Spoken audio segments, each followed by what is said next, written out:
करोड़ों इंडियन आज भी पृथ्वीराज चौहान को एक ऐसे राजा के तौर पर क्यों याद करते हैं जिनकी बहादुरी और आत्मसम्मान की मिसालें आज भी लोगों के दिलों में जिंदा हैं।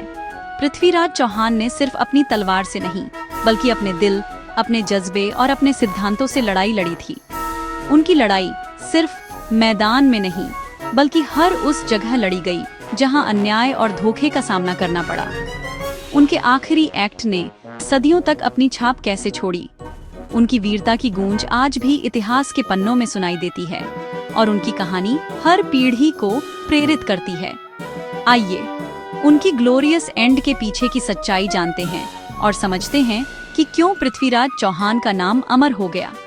पृथ्वीराज चौहान कभी एक ताकतवर राजा थे, अब अपने दुश्मन मोहम्मद गोरी के दरबार में कैदी थे।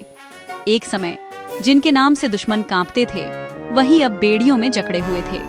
उन्हें अंधा कर दिया गया था, धोखा दिया गया था और उनका राजपाट छीन लिया गया था। फिर भी उनके पास एक चीज बाकी थी, उनकी कभी न हार मानने वाली स्पिरिट। उनकी आत्मा को कोई कैद नहीं कर सका। गोरी को लगा था कि उसने पृथ्वीराज को तोड़ दिया है, कि अब वह सिर्फ एक हार चुका कैदी है। लेकिन असली योद्धा की पहचान उसकी मुश्किल घड़ी में ही होती है। लेकिन लेजेंड्स सबसे मुश्किल पलों में ही पैदा होते हैं। जब सब कुछ खो चुका हो तब भी उम्मीद और साहस की एक किरण बाकी रहती है।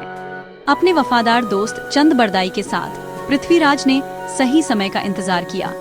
दोनों ने मिलकर एक ऐसा प्लान बनाया जो इतिहास में मिसाल बन गया। फिर फाइनल टेस्ट। गोरी पृथ्वीराज से उनकी तीरंदाजी के स्किल्स दिखाने के लिए कहता है, उनकी आंखों की रोशनी न होने का मजाक उड़ाते हुए। यह एक अपमानजनक चुनौती थी, लेकिन पृथ्वीराज ने इसे अपनी ताकत बना लिया। चंद बरदाई एक सीक्रेट छंद गाते हैं जो पृथ्वीराज के निशाने को गाइड करता है। ये छंद सिर्फ शब्द नहीं थे बल्कि दोस्ती, विश्वास और समझ का प्रतीक थे। एक ही तीर से अंधे राजा अपने दुश्मन को मार गिराते हैं, यह साबित करते हुए कि सच्ची हिम्मत को देखने की जरूरत नहीं होती, बस दिल की जरूरत होती है। यह पल इतिहास में अमर हो गया, लेकिन उनकी कहानी यहीं खत्म नहीं हुई। उनकी वीरता और बलिदान की गाथा आगे भी चलती रही और लोगों के दिलों में बस गई, यह जानते हुए कि वे कभी बच नहीं पाएंगे। पृथ्वीराज और चंद बरदाई ने सरेंडर करने के बजाय सैक्रिफाइस को चुना।